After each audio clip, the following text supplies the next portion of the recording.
ഈ വല്ല ഉളുപ്പുണ്ടോ ഇങ്ങനെ വന്നിരുന്ന് പറയാൻ എന്നൊക്കെ പറഞ്ഞ് കമൻസ് എഴുതുന്നവരൊക്കെ ഉണ്ട്. എന്നിട്ട് എന്നെ കാണാൻ വരികയും ചെയ്യും.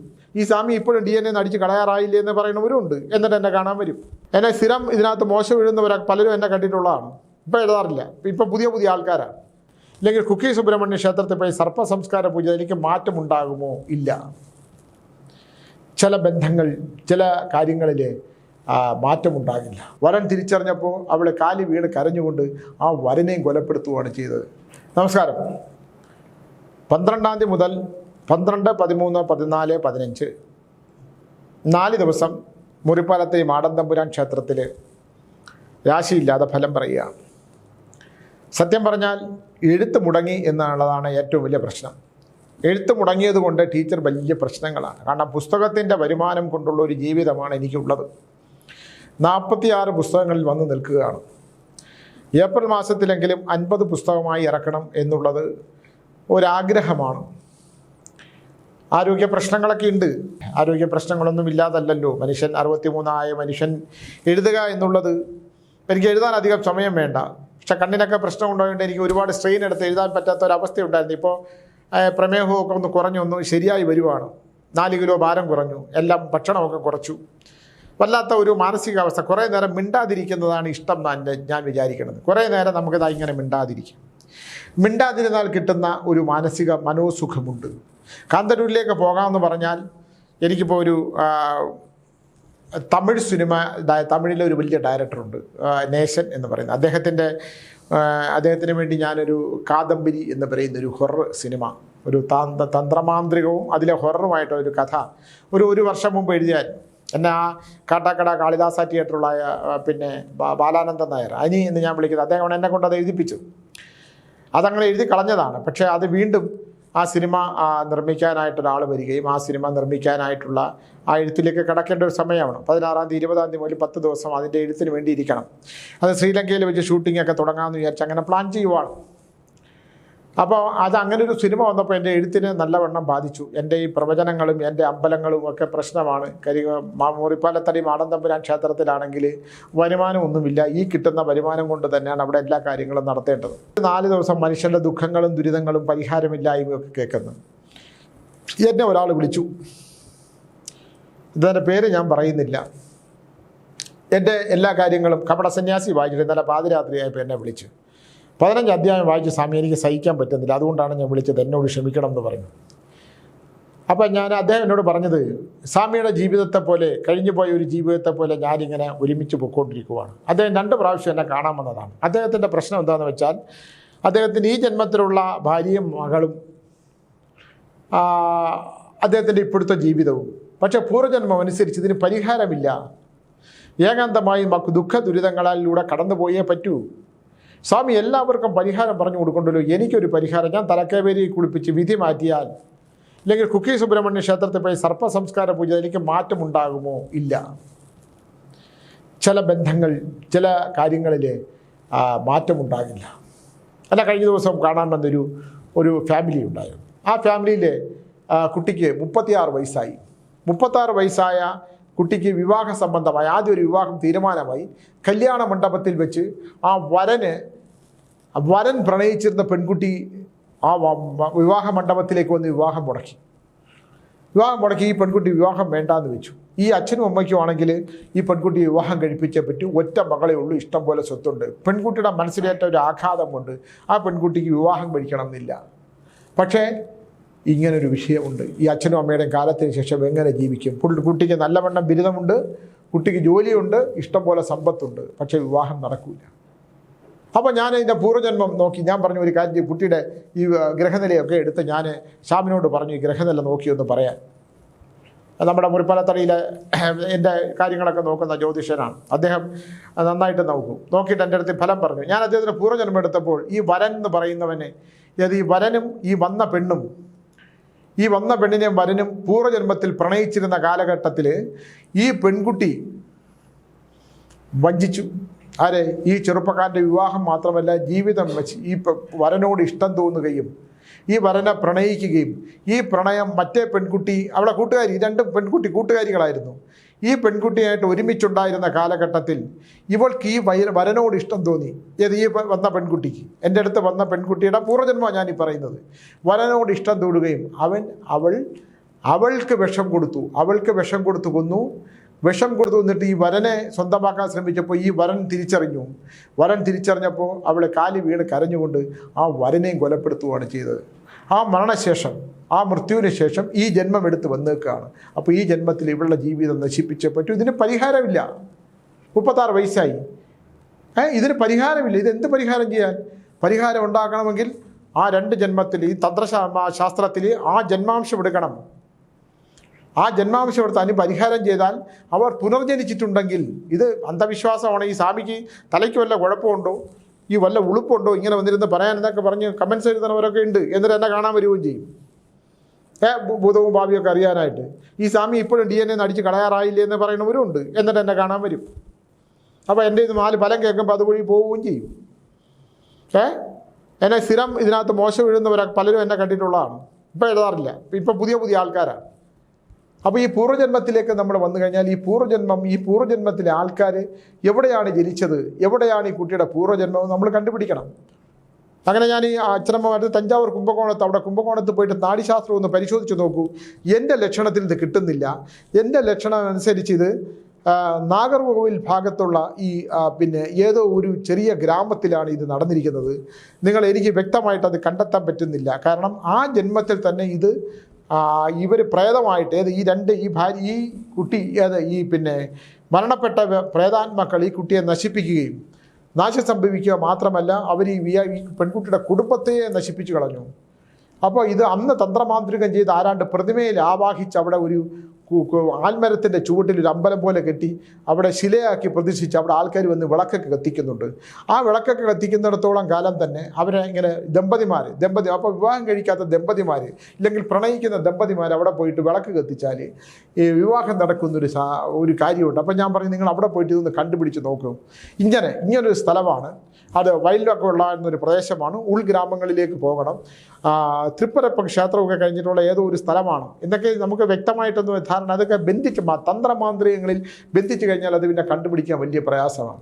അപ്പോൾ അവിടേക്ക് പോകണം. അതായത് ഈ 36 വയസ്സുള്ള ഈ പെൺകുട്ടിയെ കൊണ്ട് ഈ അച്ഛനും അമ്മയും കൂടെ അവിടെ പോകണം.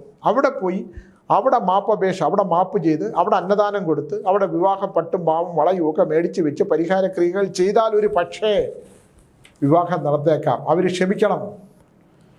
ആ പ്രേതജന്മങ്ങൾ ക്ഷമിക്കണം ഇവരോട്. ഈ പെൺകുട്ടി ജപിച്ചാൽ മാത്രമേ ഈ വിവാഹം നടക്കൂ എന്നുള്ളത് സത്യം ഞാൻ കണ്ടെത്തി. ഞാൻ അതിൻ്റെ പൂർണ്ണമായ കാര്യമൊന്നും അവരോട് പറയാൻ നിന്നില്ല. ഈ അടുത്ത കാലത്ത് അവിടെയായിട്ട് ബന്ധപ്പെട്ടിട്ടുള്ള 2-3 പേര് എന്നെ കാണാനായിട്ട് വന്നപ്പോൾ ഞാൻ ചോദിച്ചു, ഇങ്ങനെ ഒരു സ്ഥലമുണ്ടെന്ന് പറഞ്ഞപ്പോൾ, അയ്യോ സ്വാമി, അത് ഞങ്ങളുടെ വീട്ടിൻ്റെ അടുത്താണ്. അത് ഇങ്ങനെ റോഡ് പക്കത്ത് നിന്ന് കുറച്ചകത്തോട്ട് പോയാൽ അവിടെ ഇങ്ങനെ ഒരു ദമ്പതിമാരുടെ ഒരു ക്ഷേത്രമുണ്ട്. അതിങ്ങനെ മരണപ്പെട്ടു പോയ ആരുടെയോ ശില വണ്ടങ്ങാണ്ട് പ്രതിഷ്ഠിച്ചതാണ്. അവിടെ കലമൊക്കെ ഉണ്ടാക്കുന്നൊരു സ്ഥലമുണ്ട് എന്നൊക്കെ പറഞ്ഞിട്ട് പഴയ കാലം അവിടെ ഏതോ ദിവസങ്ങളിൽ അമാവാസിയിലോ പൗർണമിയിലങ്ങാണ്ട് ആൾക്കാർ സ്ത്രീകൾ വന്ന് അവിടെ പൂജകളും പൊങ്കാലയൊക്കെ ഇടാറുണ്ടെന്നും അവർ ഉച്ചവരെ അവിടെ ഇരുന്നിട്ട് തിരിഞ്ഞു പോകുമെന്നും രാത്രി കാലങ്ങളിൽ അവിടെ ആ ആൽമരത്തിൻ്റെ ചുവട്ടിൽ ഇങ്ങനെ ഒരു സ്ത്രീയെയും പുരുഷനെയും കാണാറുണ്ടെന്നും ഒക്കെയുള്ള ഒരുപാട് കഥകളും ഉപകഥകളും പ്രേതകഥകളും ഒക്കെ ആയിട്ട് എനിക്കത് ഒന്ന് എഴുതണം എന്നുണ്ട്. തിരഞ്ഞെടുത്ത പ്രേതാനുഭവ കഥകളും ഇല്ലെങ്കിൽ പ്രേതഭൂമികയിലൂടെ എന്നുള്ള ബുക്കിനകത്തൊക്കെ ഇത്തരം കഥകൾ എഴുതണം എന്നുണ്ട്. അപ്പോൾ അതുകൊണ്ട് ഞാൻ പറഞ്ഞു, ഈ ജന്മത്തിലെ ഈ വിവാഹം നടക്കുമ്പോൾ തന്നെ ആ വിവാഹത്തിൻ്റെ പൂർവ്വജന്മ ബന്ധമുള്ളതാണോ എന്ന് നോക്കിയാൽ നല്ല ജ്യോതിഷ പണ്ഡിതന്മാർക്ക് ഇത് പൂർവ്വജന്മ ബന്ധമുണ്ടാണോ എന്ന് കണ്ടെത്താൻ പറ്റും. അപ്പോൾ പൂർവ്വജന്മ ബന്ധം കണ്ടെത്തിക്കഴിഞ്ഞാൽ അതിന് പരിഹാരക്രിയയുണ്ടോ, അതിന് ദോഷമുണ്ടോ, അത് നമുക്ക് വളരെ എളുപ്പമാണ് അത് കണ്ടെത്താൻ. ജ്യോതിഷം നന്നായിട്ട് കൈകാര്യം ചെയ്യുന്നവരുടെ 11ാം ഭാവത്തിലും 7ാം ഭാവത്തിലുള്ള നോട്ടങ്ങളും കാര്യങ്ങളൊക്കെ തിരിച്ചറിഞ്ഞു കഴിഞ്ഞാൽ വളരെ വ്യക്തമായിട്ട് എടുക്കാൻ പറ്റും. ഇവിടെ പൊരുത്തം മാത്രം നോക്കി ഒരു മഹേന്ദ്ര പൊരുത്തം അധമമാണ്, കുഴപ്പമില്ല. മഹേന്ദ്ര പൊരുത്തം അധമമായിട്ടുള്ള കല്യാണം കഴിച്ചാൽ അങ്ങവയിലുള്ള കുട്ടിയോ ഇല്ല, ഈ കുട്ടി എനിക്കത്തോ ഇല്ല. അങ്ങനെ പൊരുത്തങ്ങൾ ഒന്നും കുഴപ്പമില്ല.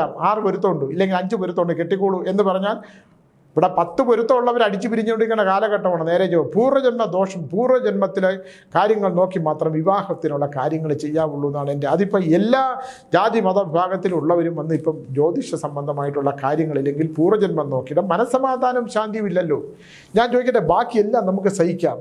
ഒരു ഉത്തമത്തിലൊരു കുട്ടി ജനിക്കണ്ടേ? ഉത്തമത്തിൽ ജനിച്ച കുട്ടികൾ പോലും അച്ഛനമ്മമാർക്ക് അനുഭവയോഗം ഉണ്ടെങ്കിൽ കഞ്ചാവും ജലസവും ഒക്കെ അടിച്ച് സിഗരറ്റൊക്കെ വലിച്ച് വൈകുന്നേരം ഇറങ്ങി വീട്ടിൽ പോയി വണ്ടിയിലൊക്കെ പോയി അപകടങ്ങളെ പറ്റി മാനവ ദുഃഖങ്ങളും ദുരിതങ്ങളും ഉണ്ടാക്കി കടബാധ്യതകൾ കൊണ്ട് നശിച്ച് അങ്ങനെയൊക്കെയുള്ള ഒരുപാട് വിഷയങ്ങളുള്ളതുകൊണ്ട് നമ്മളൊന്ന് ദൈവം തന്ന ജീവിതം ജീവിച്ച് തീർക്കാനുള്ളതല്ലേ?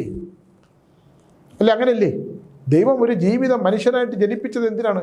എത്രയോ ജന്മം പുൽക്കൊടിയായിട്ടും പശുക്കളായിട്ടും മൃഗങ്ങളായിട്ടും ഒക്കെ ജീവിച്ച്, അല്ലേ, കല്ലായിട്ട് വരെ ജീവിച്ച് എത്രയോ ജന്മാന്തരങ്ങൾ എടുത്തതിന് ശേഷം ഒരു മനുഷ്യജന്മം കിട്ടുന്നത്. ആ മനുഷ്യജന്മത്തിൽ സത്കർമ്മങ്ങൾ ചെയ്താൽ മാത്രമല്ലേ വീണ്ടും നമുക്ക് മനുഷ്യനായിട്ട് ഉത്തമത്തിൽ ജനിക്കാൻ കഴിയുകയുള്ളൂ. നമ്മൾ എന്തൊക്കെ ഇല്ലയെന്ന് പറഞ്ഞാലും മനുഷ്യൻ്റെ ദുഃഖങ്ങൾ, മനുഷ്യന് താങ്ങാൻ പറ്റുന്ന ദുഃഖങ്ങൾ, അവൻ്റെ ദുരിതങ്ങൾ, അവരെ സഹിക്കാൻ പറ്റാത്ത അവസരങ്ങൾ, കടബാധ്യതകൾ, പ്രശ്നങ്ങൾ, അതൊരു പൂർവികന്മാരുണ്ടാക്കിയ ഭൂമിയെല്ലാം വിറ്റ് നശിച്ച് കടബാധ്യത കൊണ്ട് നശിച്ച് ഭിത്തിയൊക്കെ റോഡ് പക്കത്ത് വന്നിരിക്കുന്ന അവസ്ഥ ഉണ്ടാകുന്ന എത്രയോ മനുഷ്യരാണ്. എത്രയോ സ്ത്രീകളുടെ ദുഃഖങ്ങളാണ്. എൻ്റെ അടുത്ത് കഴിഞ്ഞ ദിവസം 2-3 ദിവസമായിട്ട് ചില സ്ത്രീകൾ വിളിച്ച്, സ്വാമി ഭൂമി വിറ്റില്ലെങ്കിൽ ഒരു രക്ഷയില്ല, മക്കളെ കെട്ടിച്ചയക്കാൻ പറ്റില്ല, മക്കളെ പഠിപ്പിച്ച് ബാങ്കിൽ ലോൺ വെച്ച് പഠിപ്പിച്ചതാണ്, ലോൺ ബാങ്കുകാർ കൊണ്ടുപോകും കുട്ടികളെ പഠിപ്പിക്കുന്നതിൻ്റെ. ഒരു പെൺകുട്ടി എനിക്ക് വളരെ മകളെ പോലെ വളരെ സ്നേഹമുള്ള ഒരു പെൺകുട്ടിയാണ്. അവൾ 3ാമത്തെ പ്രാവശ്യം എഴുതി എന്നെ രാവിലെ വിളിച്ചു, സ്വാമി ഇന്ന് പരീക്ഷ റിസൾട്ട് വരുന്ന ദിവസമാണ് സ്വാമി. എനിക്ക് ഒപ്പം തന്നെ മനസ്സിലായി, അവൾ വിളിച്ച സമയം വെച്ച് തന്നെ അവൾ ജയിക്കൂല എന്ന് എനിക്ക് ഉറപ്പാണ്. അപ്പം ഞാൻ പറഞ്ഞു, മകളെ സ്വാമി പ്രാർത്ഥിക്കാം, സ്വാമി എനിക്ക് സംഘർഷപ്പെട്ടിട്ട് വയ്യ. ഒരു അരമണിക്കൂർ നമ്മൾ വിളിച്ചു, പൊട്ടിക്കറിഞ്ഞുകൊണ്ട് തന്നെ വിളിച്ചു, സ്വാമി ഞാൻ തോറ്റുപോയി സ്വാമി, ഞാൻ ആ ഫോൺ കട്ട് ചെയ്ത്, എനിക്ക് കേൾക്കാൻ വയ്യ. പരീക്ഷ ജയിക്കുന്നതാണ് ജീവിതത്തിലെ ഏറ്റവും വലുത്. പരീക്ഷ ജയിച്ചെങ്കിൽ പിന്നെ ഒരു ജീവിതമില്ല എന്ന് വിചാരിച്ചാൽ എന്ത് ചെയ്യും? നമുക്കൊന്നിനും പറ്റില്ല. എല്ലാവർക്കും എഞ്ചിനീയറും ഡോക്ടറൊന്നും ആക്കാൻ പറ്റില്ലല്ലോ. എല്ലാവർക്കും എല്ലാം ആഗ്രഹങ്ങൾക്കനുസരിച്ച് പറ്റുമോ? ഇപ്പോൾ പാടാൻ ആഗ്രഹമുള്ള ഒരാൾ ഞാൻ, എൻ്റെ ശബ്ദത്തിനും എൻ്റെ കഴിവില്ലായ്മയ്ക്കും എനിക്ക് എഴുതാൻ പറ്റുമോ? എനിക്ക് പാടാൻ പറ്റുമോ? എനിക്ക് എഴുതാൻ പറ്റുന്നുണ്ട്. അത് എത്ര കാലം എഴുതാൻ പറ്റുമെന്നുള്ളത് എനിക്കറിയത്തില്ല. നമ്മളെപ്പോഴും നാഗങ്ങളെയും സർപ്പങ്ങളെയും ഒക്കെ ജപിച്ച്, സർപ്പമന്ത്രങ്ങളൊക്കെ ജപിച്ച് ശരീരത്തിൻ്റെ ബുദ്ധിയും ശരീരത്തിൻ്റെ ഉണർവിനെയും, ഇപ്പോൾ പുകവലിക്കുന്ന നല്ലവണ്ണം പഠിച്ചുകൊണ്ടിരുന്ന ഒരു കുട്ടി, ആ കുട്ടി പഠിക്കുന്നില്ല. അപ്പോൾ അച്ഛനമ്മമാർ എന്നെ വിളിച്ചിട്ട് പറഞ്ഞു, അവനിപ്പോൾ ഒന്നും പഠിക്കുന്നില്ല. ഞാൻ ഈ കുട്ടി ലഹരി വല്ലതും ഉപയോഗിക്കും? സ്വാമി ഒന്നുമില്ല. ഞാൻ പറഞ്ഞു, അവൻ്റെ ലക്ഷണം അനുസരിച്ച് അവൻ്റെ തല മുഴുവൻ പുകയാണല്ലോ. കാരണം പുക വലിക്കുമ്പോൾ എന്താണ്, നമ്മുടെ പണ്ട് കാലത്തൊരു പാമ്പ് വീട്ടിൽ വന്ന് കയറിയാൽ തീയിട്ട് പോയിക്കും ഇറങ്ങിപ്പോകാൻ. എവിടെയെങ്കിലും പാമ്പ് കയറിയിരുന്നാൽ പുക ഭയങ്കര പ്രശ്നമാണ് നാഗത്തിന്. അപ്പോൾ നമ്മുടെ തലച്ചോറ് 114 ഗ്രാമുള്ള തലച്ചോറ് മുഴുവൻ നാഗങ്ങളാണ്. 7000 കോടി നാഗങ്ങളും 72,000 നാടിഞ്ഞെരുമ്പോൾ നമ്മുടെ ശരീരത്തിലെ നാഗനിർമ്മിതമാണ് ശരീരം. ഈ പുകച്ചും ലഹരി ഉപയോഗിക്കുമ്പോൾ അല്ലെ പാമ്പായിട്ട് പോകണമെന്ന് പറയുന്നത് കണ്ടില്ലേ? 4 കാലിങ്ങനെ ഇഴഞ്ഞു പോകുമ്പോൾ പാമ്പായിട്ട് പോകണമെന്ന് പറയുന്നത് ആൾക്കാർ കള്ളു കുടിച്ചിട്ട്. കാരണം ലഹരി തലയ്ക്ക് ബന്ധനം ഉണ്ടാവും, തെറ്റിപ്പോവും. അപ്പോൾ ഈ നാഗങ്ങൾ ഈ പുകയ്ക്കുമ്പോൾ എന്താണ്, നാഗത്തിൻ്റെ ഈ പുകയ്ക്കകത്തിട്ട് ഈ നമ്മുടെ ശരീരത്തിലെ നമ്മുടെ ബുദ്ധിയെ, നമ്മുടെ ഓർമ്മയെ, നമ്മുടെ ബ്രെയിനിനെ പുകയ്ക്കകത്താക്കി കളയും. പിന്നെ അവന് പഠിക്കാൻ പറ്റില്ല, തലയിൽ ഭാരമായി പോകും. ഒരിക്കലും സിഗരറ്റ് വലിക്കരുത്, ലഹരി പദാർത്ഥങ്ങൾ ഉപയോഗിക്കരുത്. അവൻ്റെ ജീവിതം പാഴായിപ്പോവും. അവൻ്റെ സന്താനം, അവൻ്റെ ശാരീരികമായ ശേഷി മുഴുവൻ നഷ്ടപ്പെട്ടു. ഒരു പെണ്ണിനെ ഒന്ന് ചേർത്ത് പിടിക്കാൻ പോലും കഴിയാത്ത അവസ്ഥ വരും. അവന് ദന്തക്ഷതം ഉണ്ടാകുക, ശരീരത്തിന് ദോഷദുരിതങ്ങൾ ഉണ്ടാകുക, ഉദരരോഗം ഉണ്ടാകുക, ഞരമ്പുകൾക്ക് മുഴുവൻ വ്രണങ്ങൾ ഉണ്ടാകുക. ഇത് ലഹരി പദാർത്ഥങ്ങൾ കൊണ്ടും സിഗരറ്റ് വലിക്കുമ്പോഴും മദ്യപിക്കുമ്പോൾ ഉണ്ടാകുന്നതാണ്. എൻ്റെ അടുത്ത് അടുത്ത കാലത്തൊരു ഭാര്യ പറഞ്ഞ പോലെ, സ്വാമി എൻ്റെ ഭർത്താവ്, എനിക്ക് മദ്യം ഇഷ്ടമല്ല സ്വാമി, സിഗരറ്റ് വലിക്കുന്നത് ഇഷ്ടമല്ല. എൻ്റെ ഭർത്താവ് മദ്യപിച്ച് കഴിഞ്ഞാൽ ഒരു സിഗരറ്റ് വലിക്കും, ആഴ്ചയിൽ ഒരിക്കലേ മദ്യപിക്കുള്ളൂ. പക്ഷേ എനിക്ക് ശനിയാഴ്ച വരുമ്പോൾ പേടിയാണ്. അദ്ദേഹം ജോലി സ്ഥലത്തേക്ക് വന്നാൽ അദ്ദേഹം രാത്രി മദ്യപിക്കും. വളരെ കുറച്ച് മാത്രമേ മദ്യപിച്ചിട്ടൊരു സിഗരറ്റ് വലിക്കുക. സ്വാമി എനിക്ക് ഓക്കാനം വരും, ഞാൻ ഛർദ്ദിച്ചില്ലാതായി പോകും, എനിക്ക് അതില്ലാതാക്കാൻ എന്ത് മാർഗ്ഗമാണ്? അദ്ദേഹം ഒരു കുഴപ്പമില്ല, എന്നെയും കുട്ടികളെയൊക്കെ നല്ല പോലെ നോക്കും. പക്ഷേ രാത്രി അദ്ദേഹം ഈ ശനിയാഴ്ച വന്ന് ദൂരസ്ഥലത്താണ് ജോലി, വന്നു കഴിഞ്ഞാൽ മദ്യപിക്കുകയും ചെയ്യും, ഒരു സിഗരറ്റ് വലിക്കുകയും ചെയ്യും. എനിക്ക് ഇതിൻ്റെ ഗന്ധം വയ്യ സ്വാമി, എന്തെങ്കിലും പരിഹാരമുണ്ടോ സ്വാമി ഇതൊന്ന് മാറ്റിയെടുക്കാനായിട്ടെന്ന് ചോദിച്ചാൽ നമ്മൾ എന്താ ചെയ്യാൻ പറ്റണേ? അവരുടെ വിധിയാണ്. ഞാൻ പറഞ്ഞാൽ പറ്റൂല. അപ്പോൾ ഞാൻ ചോദിച്ചു, ഇപ്പോൾ അദ്ദേഹത്തിന് കാലിൻ്റെ മുട്ടിലേക്ക് അദ്ദേഹത്തിന് ക്ഷതം വല്ലതും ഉണ്ടോ? കാല് വേദന നല്ല പോലെ ഉണ്ട്, ഞാൻ തന്നെ തടവി കൊടുക്കും. എന്താണ്? നിക്കോട്ടിൻ അടിഞ്ഞുകൊണ്ടിരിക്കുകയാണ് കാലിലേക്ക്. കാലിൻ്റെ ഞരമ്പുകൾ ചത്തുകൊണ്ടിരിക്കുകയാണ്, അദ്ദേഹത്തിന് തലച്ചോറ് ചത്തുകൊണ്ടിരിക്കുകയാണ്. മദ്യവും പുകയും കൂടാകുമ്പോൾ അങ്ങനെ മിക്സ് ചെയ്ത് ശരീരം മുഴുവൻ ജീർണിച്ച്. ഞാൻ വെച്ചു, നിങ്ങൾ തമ്മിൽ ശാരീരിക ബന്ധവും വേണ്ടോ? അദ്ദേഹത്തിന് അതൊന്നും ഇപ്പോൾ താല്പര്യമില്ല. ഒരു കുഴപ്പമുണ്ടായിരുന്ന ആളാണ്, പിന്നെ എനിക്കും അതിനകത്ത് ഇപ്പോൾ താല്പര്യമില്ലാതായി. എന്നാലോചിക്കൂ, ഒരു സ്ത്രീ പുരുഷ ബന്ധത്തിൽ 40 വയസ്സിന് മുമ്പുള്ള ഒരാളുടെ ഒരു സ്ത്രീയുടെ മാനസികാവസ്ഥയാണ്. 2 പെൺകുട്ടികളുണ്ട്. അപ്പോൾ അതൊന്നും ഇല്ലെങ്കിലും കുഴപ്പമില്ല സ്വാമി, നമുക്ക് അപ്പം അങ്ങനെ ജീവിതം ത്യാഗം ചെയ്യുന്നത് എന്തിനോ വേണ്ടി. ഇനിയിപ്പോൾ അങ്ങനെയൊന്നുമില്ല സ്വാമി, മക്കൾക്ക് വേണ്ടി ജീവിച്ച് തീർക്കണമെന്നുള്ളൂ, ഒരുമിച്ച് കിടന്നിരയിലും കുഴപ്പമില്ല. പക്ഷേ അദ്ദേഹം നല്ല മനുഷ്യൻ, അദ്ദേഹത്തിൻ്റെ ശനിയാഴ്ച തോറുമുള്ള മദ്യപാനവും വാഴിക്കുന്ന ഒരു സിഗരറ്റിനെ നിർത്തിത്തരാൻ എന്തെങ്കിലും മാർഗമുണ്ടോ സ്വാമി? എന്നെ ഒന്ന് രക്ഷിക്കണം സ്വാമി. സ്വാമിയെ കൊണ്ട് അതിനെ കഴിയുമെന്ന് പറഞ്ഞാൽ നമ്മൾ മിണ്ടാതിരിക്കാനേ പറ്റില്ല, അങ്ങനെ മിണ്ടാതെ അങ്ങ് ഇരുന്ന് കൊടുക്കണം. അല്ലാതെ ഇപ്പോൾ എന്ത് പറയാനാണ്? നിങ്ങളുടെ ഭർത്താവ് കള്ളു കുടിക്കുകയും നിങ്ങളുടെ ഭർത്താവ് സിഗരറ്റ് വലിക്കുകയും ചെയ്യുന്നു, നിങ്ങളെ ഒന്ന് ചേർത്ത് പിടിച്ച് കിടക്കാതിരിക്കണം, ഞാനിപ്പോൾ എന്ത് ചെയ്യാനാണ്? ഞാനിത് പച്ചയ്ക്കങ്ങ് പറയുന്നത് ഉള്ള കാര്യങ്ങളായതുകൊണ്ടാണ് പറയുന്നത്. എന്താ ചെയ്യാൻ പറ്റണേ? ഒന്നും വഴി പറ്റൂല. എന്നാൽ ആ മനുഷ്യൻ മനസ്സിലാക്കണം, അല്ലേ? 2 പെൺകുട്ടികളാണ്, എന്നാൽ സേവിങ്സ് ഒക്കെ ഉണ്ട്, കിട്ടുന്ന ശമ്പളം മുഴുവൻ പിന്നെ സേവ് ചെയ്യും, ഭാര്യയും കൊച്ചുങ്ങളെയും നല്ലപോലെ നോക്കും.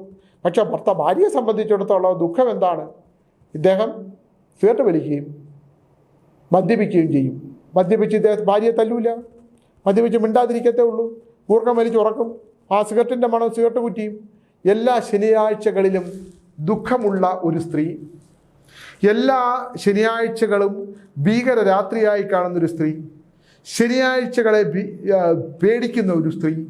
ജീവിതം എന്ന് പറയുന്നത് ശനിയാഴ്ച എന്ന് കേട്ടാൽ അകലെ നിന്ന് വരുന്ന ഭർത്താവിൻ്റെ ദുർഗന്ധമുള്ള മദ്യപാനത്തിൻ്റെ പുകയിലയുടെയും ഗന്ധം ശ്വസിച്ച് ജീവിതം ഭീകരമായി കാണുന്നൊരു സ്ത്രീ. കഷ്ടമല്ലേ? അവരുടെ മനസ്സിൽ ഭർത്താവല്ലാതെ, അവരുടെ മനസ്സിൽ കുട്ടികളല്ലാതെ മറ്റാരുമില്ല അവരുടെ മനസ്സിൽ. ഇങ്ങനെയുള്ള ഒരു കഥകളല്ല, 100 കഥകൾ. സർക്കാരാണെങ്കിൽ 10 മണി മുതൽ എന്നുള്ളത് 12 മണി വരെ മദ്യം വിൽക്കുന്ന സ്ഥലമായി, മദ്യത്തിൽ നിന്ന് വരുമാനം ഉണ്ടാക്കുന്ന അവസ്ഥയായി. ഞാനിവിടുന്ന് രാത്രി ഞാനും ടീച്ചറുടെ വെമ്പായത്തേക്ക് പോകുമ്പം അവിടെ ഇപ്പോൾ വട്ടപ്പാറ കഴിഞ്ഞ് കുറച്ച് താഴേക്ക് പോകുമ്പോൾ വേറ്റിനാടിൻ്റെ ഭാഗത്ത് അങ്ങോട്ട് ഇപ്പോൾ ഒരു മദ്യ ഷോപ്പ് തുറന്നിട്ടുണ്ട്. എന്തൊരു തിരക്കാണ് അവിടെ!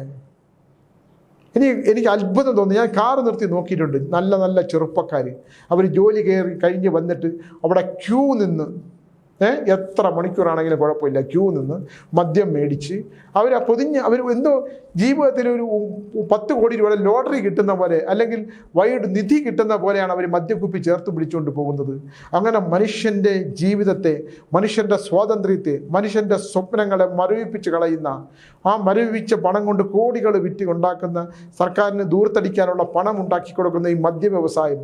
ഞാൻ ഒരൊറ്റ മദ്യ വ്യവസായികൾ പോലും അവരുടെ ജീവിതം 3ാമത്തെ തലമുറയ്ക്ക് അപ്പുറത്തേക്ക് രക്ഷപ്പെടത്തുമില്ല. എത്ര മദ്യഷാപ്പുള്ളവരെയും കണ്ടുകൊള്ളൂ. ഞാൻ ഈ അടുത്ത കാലത്ത് ഒരാൾ ബാറ് തുടങ്ങുന്നതിനെ കുറിച്ച് പറഞ്ഞു. ഞാൻ പറഞ്ഞു, ആ പ്രദേശത്തോട്ട് പോരുമെന്ന് പറഞ്ഞു. ബാറൊക്കെ ഉണ്ടാക്കുന്ന ദുരിതം, അതൊക്കെ ശാപങ്ങളുള്ള ശരശയ്യയാണ്. പണമൊക്കെ ഉണ്ടാവുമായിരിക്കും, അല്ലേ? പണമൊക്കെ ഉണ്ടാവും, പക്ഷേ അത് അനുഭവിക്കാൻ പറ്റണം. ഏത് വംശം നിലനിൽക്കുമ്പോഴാണ്. ഇപ്പം 2 തലമുറ മുമ്പുള്ള ആരെന്ന് ചോദിച്ചാൽ നമുക്ക് അറിഞ്ഞൂടാ.